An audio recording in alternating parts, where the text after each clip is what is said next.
Terceira parte. Como fazer discípulos. Capítulo 11. A dinâmica do discipulado. O interesse de seu discípulo em conhecer a Deus, sua disposição, submissão, fidelidade e visão indicam a prontidão para fazer-se discípulo. O caráter dele, semelhante ao de Cristo, é a relação que você tem com ele, qualificando para torná-lo discípulo. Entretanto, sem outros elementos, ele jamais se tornará produtivo. Será como um motor sem combustível, ou um catavento sem brisa. Grande potencial, mas estático e dormente. Para que a disposição de seu discípulo em frutificar se transforme na capacidade de reproduzir, seu ambiente espiritual tem de incluir diversos elementos. Se mesmo um estiver faltando, o treinamento do seu discípulo será deficiente. Esses elementos são a dinâmica do discipulado, os ingredientes que infundem energia, uma vez que se tornem parte natural do discípulo, produzirão um caráter espiritual. Quando eles os entender tão bem que puder transmiti-los a outros, estará pronto para reproduzir. Você é responsável por transmitir-lhe essa dinâmica. Embora o discipulado seja um encontro de vida com vida, vocês precisam combinar um tempo regular para se encontrarem semanalmente. Deixe que a personalidade de ambos determine a estrutura dos encontros e que as necessidades de seu discípulo ditem o conteúdo deles. Não espere, contudo, que somente esses encontros estimulem o crescimento. É de suma importância que haja experiências da vida real de interação pessoal. A adoração. O principal propósito do seu relacionamento é honrar e glorificar a Deus. A adoração é a atitude que expressa o amor, o temor e o respeito que você tem pelo Deus Todo-Poderoso. Seu exemplo ajudará o discípulo a apresentar toda a vida em adoração a Deus. Deus não determinou uma forma rígida de culto que tivéssemos de seguir. Jesus ensinou: "E ninguém põe vinho novo em vasilha de couro velha. Se o fizer, o vinho rebentará a vasilha, e tanto o vinho quanto a vasilha se estragarão. Ao contrário, põe-se vinho novo em vasilha de couro nova." Marcos 2:22. Como seu relacionamento com Deus é novo, diariamente você está livre para expressar amor e adoração a Ele, de modo que reflita o que sente. Se você estiver preso a métodos tradicionais, sua adoração se tornará rançosa. Mas se procura honrar e glorificar a Deus em tudo o que faz, sua mente e em seu coração concentram-se nele, e o Espírito de Deus lhe ensinará como adorar com espontaneidade e liberdade. Adore regularmente com seu discípulo. Vocês podem ler, citar ou cantar as Escrituras. Podem tomar refeições com outros cristãos com alegria. Podem orar, meditar, compor canções ou poemas que falem de seu regozijo, bater palmas, tocar um instrumento ou simplesmente inclinar a cabeça em uma humilde adoração. Kate e eu esperávamos apenas um filho quando nasceram Joshua e Paul. Ainda que eu louvasse a Deus com palavras por meus filhos, acho que a maior expressão de adoração foi meu sorriso. Dizem que ficou estampado em meu rosto por dias, em apreciação a Deus, por quem Ele é e pelo que Ele fez por você. A alegria deve transpirar de sua vida, como o perfume de uma flor. Deus está muito mais interessado na sinceridade de seu culto a Ele que na forma com que o faz. Não existe mágica no simples dizer, louvado seja Deus. Se seu espírito e estilo de vida não estiverem sintonizados com suas palavras, Deus seja louvado torna-se apenas conversa fiada, ou até mesmo blasfêmia, tomar o nome de Deus em vão. Não caia na armadilha farisaica de obedecer à letra da lei enquanto despreza o espírito dela. Quando sua adoração for guiada pelo Espírito, ela será uma resposta que glorifica a Deus. 1 Coríntios 10:31. Fortalece o corpo de Cristo. 1 Coríntios 14, 3:12. E edifica você e seu discípulo. 1 Coríntios 10:23. Ministério. Ministrem um ao outro. Animem um ao outro com as Escrituras. Regozijem-se com suas vitórias. Compartilhem fardos e confessem pecados um ao outro. Depois orem especificamente sobre essas coisas, pedindo a Deus a cura e o perdão. Orar pelo outro deve tornar-se parte normal da vida de ambos. Jesus rogou ao Pai em favor de seus discípulos. Não rogo que os tire do mundo, mas que os protejas do maligno. Eles não são do mundo, como eu também não sou. Santifica-os na verdade, a tua palavra é a verdade. João 17, 15 e 17. Paulo disse a Timóteo: lembro-me constantemente de você, noite e dia, em minhas orações. 2 Timóteo 1:3. Implorou aos Efésios que orasse, também por ele. Efésios 6:19. A vitalidade de seu relacionamento depende das orações que vocês façam um pelo outro. Orem pela proteção de cada um. 1 Coríntios 13:7. E pelo crescimento. Peça a Deus direção enquanto você aconselha seu discípulo e procure identificar suas necessidades. Tiago nos anima. Se algum de vocês tem falta de sabedoria, peça a Deus, que todos dá livremente, de boa vontade, e lhe será concedida. Tiago 1:5. O tempo para ministrar um ao outro é indispensável. Quando estávamos iniciando o nosso trabalho, eu frequentemente cumprimentava minha equipe com uma série de perguntas sobre o ministério. Minha obsessão em atingir os outros e suprir as necessidades de um mundo sofrido ofuscava minha preocupação pelo bem-estar espiritual dos meus discípulos. Eu simplesmente presumia que eles estivessem sendo vitoriosos em sua vida pessoal. Infelizmente, se eles estivessem lutando com uma fraqueza ou com um pecado que ainda não tivesse sido enfrentado, as horas que passávamos juntos eram improdutivas. É muito fácil sucumbir à ideia de fazer antes de ser. O caráter e as necessidades de meus discípulos são agora prioridade muito maior do que seu ministério. Os momentos que vocês passarem juntos devem servir para consolidar e edificar a ambos. Memorização. A memorização das Escrituras está tornando-se uma prática esquecida entre os cristãos. Contudo, a Bíblia insiste frequentemente em que os cristãos tenham a palavra de Deus neles. Provérbios 7:1.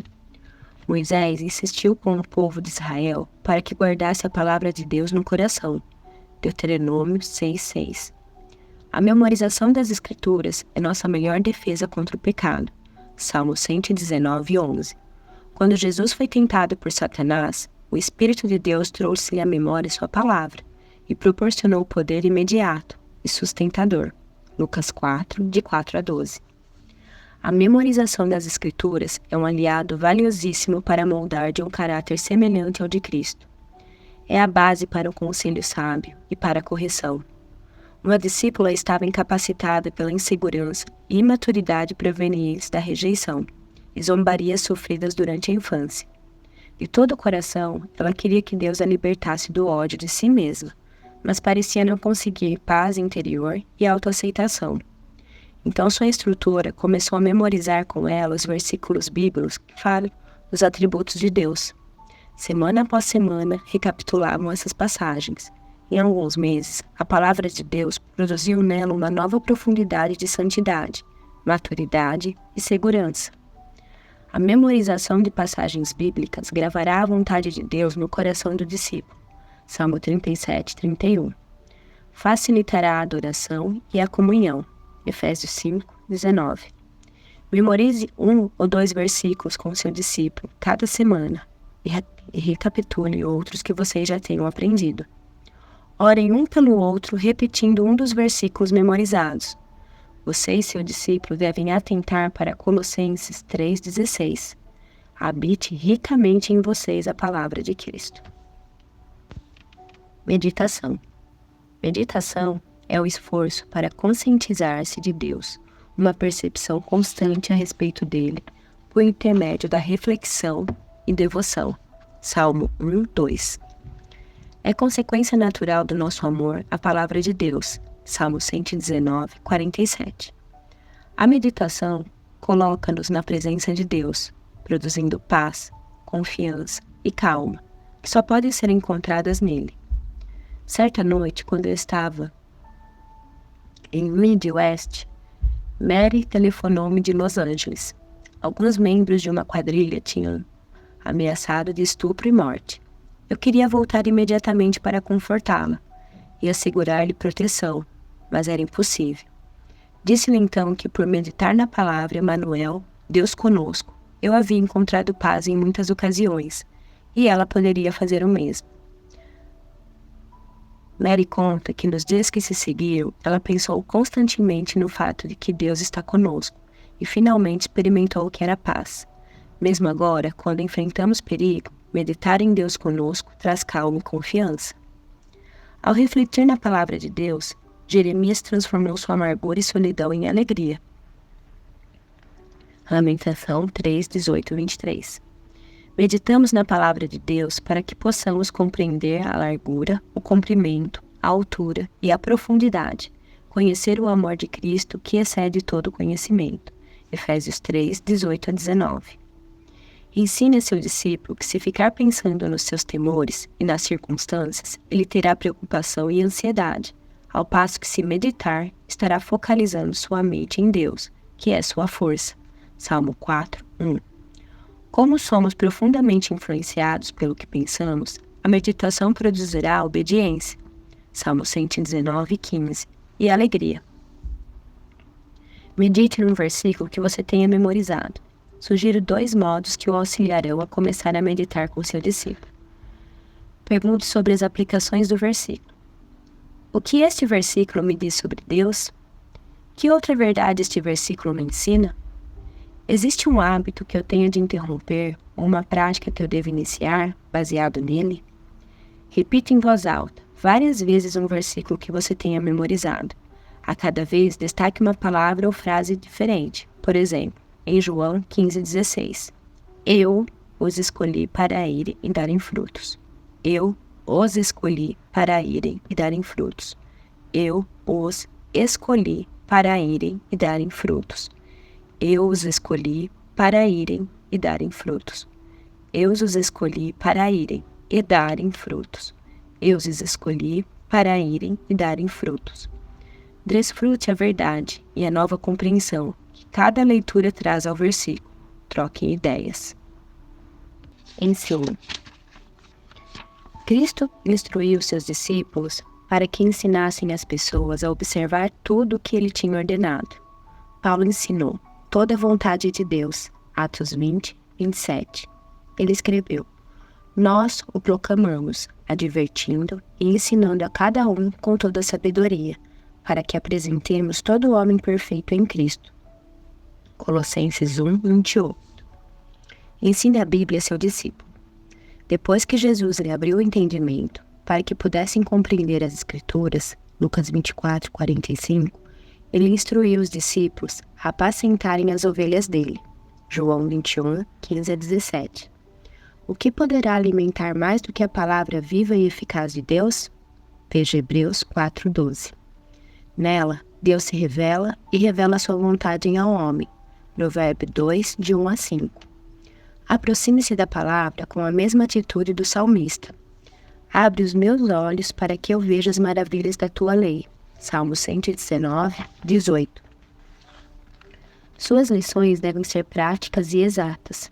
Ensine sistematicamente princípios e doutrina das Escrituras, que auxiliem seu discípulo a chegar à maturidade em Cristo. Ele deve ter um conhecimento atuante das Escrituras, para que possa aplicar a verdade bíblica de modo coerente. Jesus era um comunicador por excelência. Ele ensinou com autoridade, Mateus 7, 29, e as pessoas ouviam com prazer, Marcos 12, 37. Alguns exclamaram: não estava queimando nosso coração, enquanto ele nos falava no caminho e nos expunha as Escrituras. Lucas 24, 32. Para estimular o aprendizado do seu discípulo, você tem de estar bem preparado e deve observar os seguintes princípios de ensino. Seja criativo. Jesus combinou de modo muito habilidoso mensagens formais com conversas informais. Ele fez palestras e propôs debates usando exemplos da vida real, como moedas, lírios, sementes, terra, para ilustrar profundas verdades.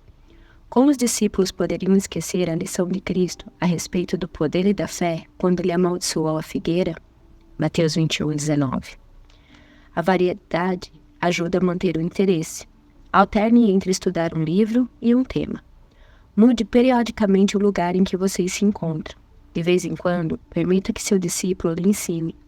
Isso ajudará a compreender os princípios mais completamente e o equipará para ensinar outros. Também permitirá que você avalie a compreensão dele acerca do assunto. Envolva seu discípulo naquilo que vocês estão estudando.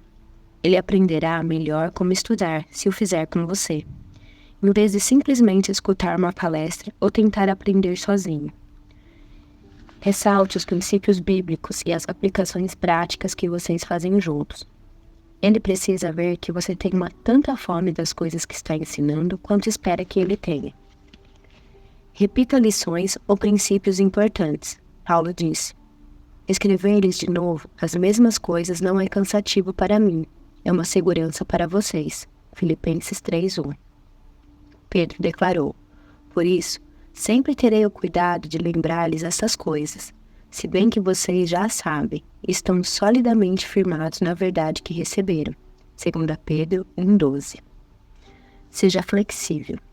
Você tem que manter um equilíbrio delicado entre suprir as necessidades imediatas do seu discípulo e ter uma estratégia física fixa de ensino. Isso pode ser feito mediante a aplicação das lições do dia às necessidades do seu discípulo. Ensine seu discípulo a pensar. Quando seu discípulo se tornou nova criação em Cristo, Deus renovou-lhe a mente. 1 Coríntios 2:12. Agora, Deus requer que ele empregue suas faculdades regeneradas. Paulo exorta: não se amolde ao padrão deste mundo, mas transforme-se pela renovação da sua mente, para que sejam capazes de experimentar e comprovar a boa, agradável e perfeita vontade de Deus. Romanos 12:2.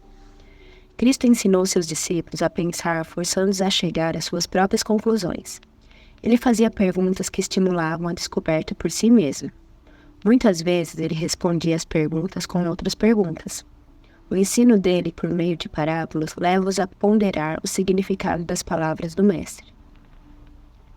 Ensine seu discípulo a pensar, encorajando-o a empregar métodos de descoberta no estudo bíblico. Dirija-o a um trecho bíblico e deixe que ele procure avidamente as verdades ali contidas. Faça perguntas ou dê sugestões que apontem um caminho. Parafraseie as perguntas que ele faz e pergunte o que ele acha. Nunca responda uma pergunta a que ele mesmo não tenha tentado responder.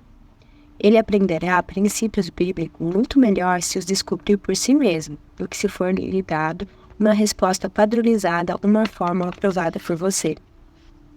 Por exemplo, se Fred, nosso diretor de homens em Los Angeles, me perguntasse se tu ou Charles deve dirigir um relacionamento discipulado com um novo membro de equipe, eu lhe diria que estudasse, primeiro, Timóteo 3. Depois faria várias perguntas. Quem está mais bem equipado para treinar esse moço? Quem tem mais tempo disponível? Existem outras pessoas que poderiam ajudar mais a esse novo membro? Quem você acha que seria a melhor escolha? Por quê? Em geral, Fred chega à solução correta por si mesmo. Anime seu discípulo a escrever-lhe tanto quanto ele quiser. A comunicação escrita promove exatidão e clareza, capacitando-o a pensar por meio de suas perguntas e necessidades. Pouco a pouco ele encontrará exatamente sua área de necessidade, ou descobrirá por si mesmo as respostas enquanto escreve. Ensine seu discípulo a tomar decisões. Jesus insistiu para que as decisões de seus discípulos fossem baseadas na vontade de Deus. Quando os discípulos receberam a vontade de Deus por meio de suas palavras, João 14:24, estavam preparados para tomar decisões, João 17:8. Como o processo de tomar decisões do discípulo é baseado na vontade e na palavra de Deus, difere essencialmente do método egoísta e mundano. Ensine a seu discípulo que, para evitar decisões erradas que possam prejudicar a causa de Cristo, ele deve responder a 4 perguntas. Primeira, quais são as alternativas? Seu discípulo deve avaliar objetivamente todas as opções possíveis, conversando com aqueles que conhecem os fatos e com os que serão afetados pela decisão. Ele precisa de dados suficientes para decidir com sabedoria. Provérbios 15, 28. Diz: o justo pensa bem antes de responder. Decisões de última hora, feitas sob pressão, em geral, nada mais são que conjecturas. 2. Quais são os princípios aplicáveis? Como seu discípulo tem um compromisso de fazer a vontade de Deus, nenhuma decisão deve contradizer um princípio bíblico. Um pensamento maduro, baseado na palavra de Deus, levará a decisões tomadas de forma confiante e às ações que exaltem Cristo. 3. Quais são as implicações? Seu discípulo deve examinar os possíveis efeitos de longo alcance que essa decisão acarreterá. Um pouco de prevenção ou prudência pode evitar muitos erros e tristezas. 4. Qual o conselho dos seus líderes? Uma vez que seu discípulo tenha pensado nas alternativas, nos princípios e nas implicações, ele deve apresentá-los a você. Orem e estudem juntos a palavra de Deus, procurando sua direção. Seu discípulo deve fazer todo esforço para conservar a unidade do Espírito pelo vínculo da paz. Efésios 4, 3. Como a cooperação no corpo é o que preserva a unidade, as melhores decisões são tomadas em conjunto com aqueles que exercem autoridade sobre a pessoa. Ao buscar conselho, ele será ajudado a evitar tomar decisões que pareçam construtivas, mas que possam ferir outros por desconhecer alguns fatores importantes. Cada situação é diferente e exige oração específica e direção. Deixe-me ilustrar como isso funciona. Suponhamos que você faça parte de nossa equipe e acabou de ter um mês de ministério particularmente exaustivo. Seus líderes planejaram um retiro para a equipe descansar. Então, quando estão prestes a sair, você recebe um telefonema dizendo que a casa de um dos membros do seu grupo de estudo pelo fogo foi destruída. Sua reação imediata pode ser perder o retiro a fim de ajudar a família. Mas como cristão, você tem que tomar a decisão à luz daquilo que é mais edificante para o reino e o corpo. Decisões importantes como esta exigem pensamento e ação bem delineada e não apenas uma resposta emotiva. Vamos aplicar nosso processo de 4 passos para se tomar uma decisão quanto a esta situação. Quais são as alternativas? A. Faltar ao retiro e ajudar a família. B. Ajudar a família e procurar uma folga mais tarde. C. Ignorar, adiar ou delegar a responsabilidade de ir ao encontro da necessidade da família do grupo. 2. Quais os princípios bíblicos aplicáveis? A. Salmos 46, 1. Nos ensina que a força do cristão se encontra em Deus. B. Marcos 6, 31. Reconhece que os cristãos precisam ter suas forças renovadas pelo descanso. C. Tiago 2, 15 e 16. Nos instrui a nos dispormos a suprir as necessidades do nosso próximo. 3. Quais são as implicações? A. Se faltar ao retiro, você pode impedir sua efetividade por desprezar uma profunda necessidade de pensar em Deus e ter refrigério. B.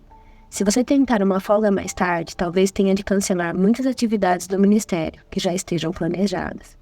Isso poderia ferir outras pessoas ou negar o que você ensina sobre fidelidade. C. Se você ignorar a necessidade dessa família, pode ferir seu relacionamento com eles e perder uma imensa oportunidade de demonstrar o amor cristão. 4. Qual o conselho dos meus líderes? Se minha direção fosse procurada numa situação dessas, em que há 2 prioridades conflitantes, eu reveria as alternativas e consideraria as implicações de cada uma delas à luz de nossas prioridades. Primeiro, Deus, o corpo de Cristo. Em segundo lugar, o ministério. Em terceiro. Quanto realmente você precisa agora dessa folga? Você poderia sair depois com alguns outros membros da equipe sem colocar em risco seu ministério? Existe outra pessoa que poderia atender a essa necessidade tão bem quanto você e que sofreria menos por perder o retiro nessa ocasião? Depois de fazer essas considerações e quaisquer outras perguntas aplicáveis, entregaríamos a decisão ao Senhor em oração e creríamos que o Espírito de Deus revelaria sua vontade perfeita, confirmando a nós. Ao buscar conselho para se tomar uma decisão, obtém sabedoria e unidade. Quando seu discípulo toma decisões à luz do bem, do reino e do corpo, ele não apenas está respeitando a saúde de toda a comunidade, como também pode ter confiança de que terá a melhor direção para a sua vida. Quando Cristo deixou este mundo, seus discípulos conheciam a palavra de Deus e sabiam pensar e tomar decisões. Certifique-se que seu discípulo tenha aprendido essas lições essenciais. Corrija fraquezas. Uma das coisas mais difíceis para mim, no início do meu ministério, era corrigir outra pessoa. Eu temia a rejeição e tinha medo de que pudesse estar errado. O antigo pregador mudou minha perspectiva dizendo: você é apenas uma boca. Não dê suas opiniões ou sugestões. Se você não puder dizer, assim diz o Senhor, então não o diga. Mas se a Bíblia declara uma coisa e você tem medo de dizê-la, então você não ama a pessoa. Inevitavelmente haverá áreas da vida de seu discípulo que ainda não estarão conformes à imagem de Cristo. Você é responsável por expor essas fraquezas e lidar com elas. Gálatas 4:19. Você será tentado a racionalizar. Ele teve uma vida difícil, ou isso é apenas parte de sua personalidade. Entretanto, você deve amar seu discípulo suficientemente para tentar corrigir suas fraquezas. Sugerimos o seguinte processo com esse propósito. Identifique suas fraquezas. Observe cuidadosamente seu discípulo e escute o que ele diz. Ele é a maior fonte de informação quanto às necessidades que tenha ou quanto ao seu bem-estar espiritual. Faça perguntas que o auxiliem a expressar como está indo e quais são suas necessidades. Concentre-se em sua vida, no tempo que ele dedica à palavra e no seu relacionamento com as outras pessoas. Observe como ele se relaciona com as pessoas que exercem autoridade sobre ele, com sua família, com os estranhos, com o sexo oposto, com seus amigos. Observe como os outros veem seu discípulo. Escute os comentários feitos a seu respeito. Ele é respeitado, confiável, amável. Verifique se ele tem feito as tarefas de escrita e de memorização. Tudo isso deve ser feito em amor, mas com um olhar cuidadoso para as áreas carentes. Confronte seu discípulo. Uma vez que tenha identificado uma fraqueza, converse com ele a respeito dela. Ame-o bastante para confrontá-lo. Deus diz: repreendo e disciplino aqueles que eu amo. Se seu discípulo estiver se afastando da vontade de Deus, tenha coragem para chamá-lo de volta ao caminho correto. Paulo exorta, consolava e admoestava, como um pai trata seus filhos. 1 Tessalonicenses 2:11. Se você for fraco ou estiver intimado pela rebeldia de seu discípulo, o treinamento dele será deficiente. Seu discípulo reagirá positivamente ao confronto se você for firme, mas amoroso. Paulo disse a Timóteo: pregue a palavra, esteja preparado a tempo e fora de tempo. Repreenda, corrija, exorte com toda a paciência e doutrina. 2 Timóteo 4:2. Mas disse também a Tito: repreenda-os severamente, para que sejam sadios na fé. Paulo foi manso, mas direto quando desafiou Timóteo quanto à sua timidez. 2 Timóteo 1. Paulo começa afirmando seu amor a Timóteo e recordando detalhes de seu relacionamento. Então, baseado nessa intimidade, ele exorta ousadamente Timóteo em uma falta, pois Deus não nos deu o espírito de covardia, mas de poder, de amor e de equilíbrio. Portanto, não se envergonhe de testemunhar do Senhor, nem de mim, que sou seu prisioneiro. Sempre tenha como base no seu confronto a palavra de Deus e a autoridade de Jesus Cristo. Então, você pode ter a ousadia e a confiança de Cristo quando confrontou Pedro. Para trás de mim, Satanás, você não pensa nas coisas de Deus, mas nas dos homens. Marcos 8:33. Paulo escreveu: agora lhe pedimos e exortamos no Senhor Jesus. 1 Tessalonicenses 4:1. Mostre a seu discípulo os princípios bíblicos que dispõem atos e hábitos pecaminosos. Isso estabelecerá que é a palavra de Deus e não sua opinião ou experiência a base para a correção. Contudo, não confronte seu discípulo toda vez que você se encontrar com ele. Faz algum tempo, notei essa minha tendência. Em razão da amplitude de nosso ministério, havia alguns membros da nossa equipe a quem eu pouco via. Quando os via, era porque tinha um problema sério, que exigia minha atenção pessoal. Depois de certo tempo, uma coisa muito natural acontecia. Quando alguém lhes dizia que Kate queria falar com eles, ficavam ansiosos e cheios de culpa. Esse temor era semelhante ao do cristão romano, que recebesse um convite para se apresentar no Coliseu, em vez de se encontrar com o irmão amado que se preocupava com ele. Ninguém deseja ter um relacionamento baseado em confrontos. Mantém equilíbrio entre confronto e encorajamento. Elogie o discípulo pelo crescimento que tem tido e pela aplicação dos princípios de Deus. Mostre-lhe como você tem sido abençoado com sua ministração. Ele precisa desse tipo de afirmação. Uma vez que tenha confrontado o discípulo, estudem juntos a Bíblia para encontrar a qualidade que precisa ser desenvolvida na vida dele ou ajude a descobrir por si mesmo o padrão. Orem juntos. Só Deus pode transformar uma vida. 1 Coríntios 3:6. Paulo rogou a seus amigos: se unam a mim em minha luta, orando a Deus em meu favor. Romanos 15:30. Jesus prometeu: também lhes digo que se 2 de vocês concordarem na terra em qualquer assunto sobre o qual pedirem, isso nos será feito por meu Pai que está nos céus. Mateus 18:19.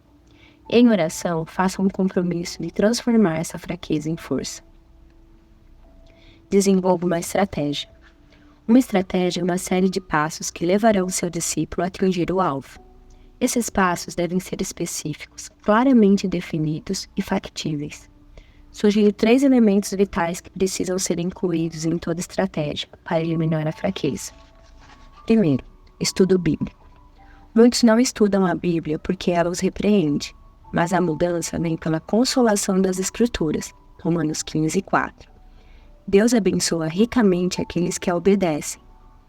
Jorge era um membro de nossa equipe, que frequentemente entregava com atraso seus relatórios. Seu líder explicou os atropelos que isso causava, mas Jorge nada fez acerca dessa fraqueza, até que estudou a respeito da fidelidade nas pequenas coisas. Isso mudou sua atitude. O estudo de trechos que falem diretamente ao problema tem de ser incluído na estratégia. 2. Modelos positivos. Seu discípulo aprenderá a seguir a Cristo observando você e outros líderes cristãos que sejam exemplos para o rebanho. 1 Pedro 5, de 1-3. Paulo exorta os filipenses a imitá-lo. Irmãos, sigam unidos o meu exemplo e observem os que vivem de acordo com o padrão que lhes apresentamos. Filipenses 3,17. Bons exemplos de vida cristã demonstrarão que é possível ao discípulo obedecer a Deus na área de sua fraqueza. Ele precisa ser exposto à característica que ele necessita. O exemplo é poderosíssimo, agente de transformação. 3. Aplicação prática. Tiago 1,22 nos exorta: sejam praticantes da palavra, e não apenas ouvintes. Seu discípulo crescerá mediante aplicação prática específica. Envolva-o em atividades que o ajudem a corrigir-se em sua fraqueza. Por exemplo, ele aprenderá a qualidade de servir fazendo a limpeza após uma reunião.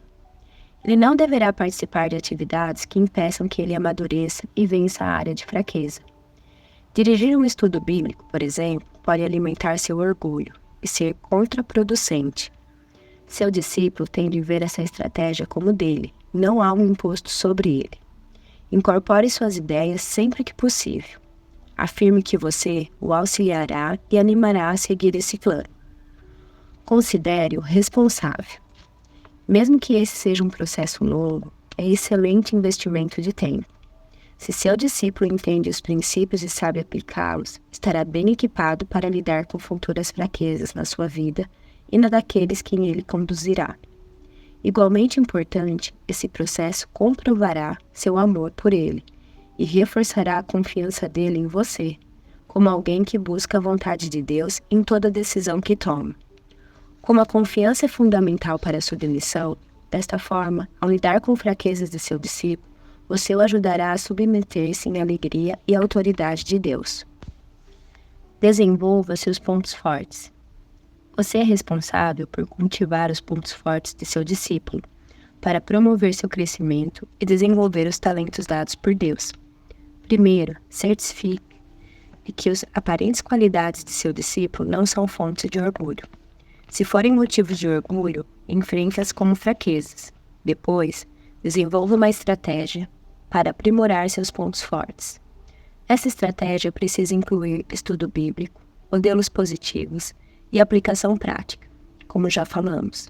Será ideal se você puder planejar algo que corrija uma fraqueza e desenvolva um ponto forte simultaneamente. Ruth era fraca em organização, mas forte em serviço.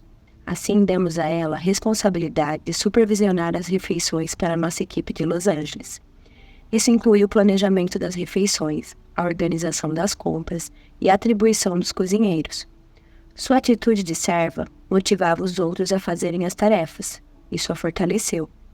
Ruth tornou-se boa organizadora, corrigindo sua falha. Em resposta à sua oração, Deus lhe dará discernimento para que você perceba os pontos fortes que precisam de desenvolvimento no seu discípulo. Ao terminar qualquer plano, avalie a eficácia do seu discípulo. Pergunte-lhe o que foi que deu certo. Por que deu certo? O que não deu certo? Por quê? Como melhorar? O que foi realizado? Além da avaliação do plano, examine novamente e discuta seus alvos de discipulado. Seu discípulo foi meticuloso, pontual, organizado, criativo, sabe delegar bem, foi acessível e edificante aos demais, tomou iniciativas, o que ele aprendeu. Finalmente, encoraje e elogie seu discípulo.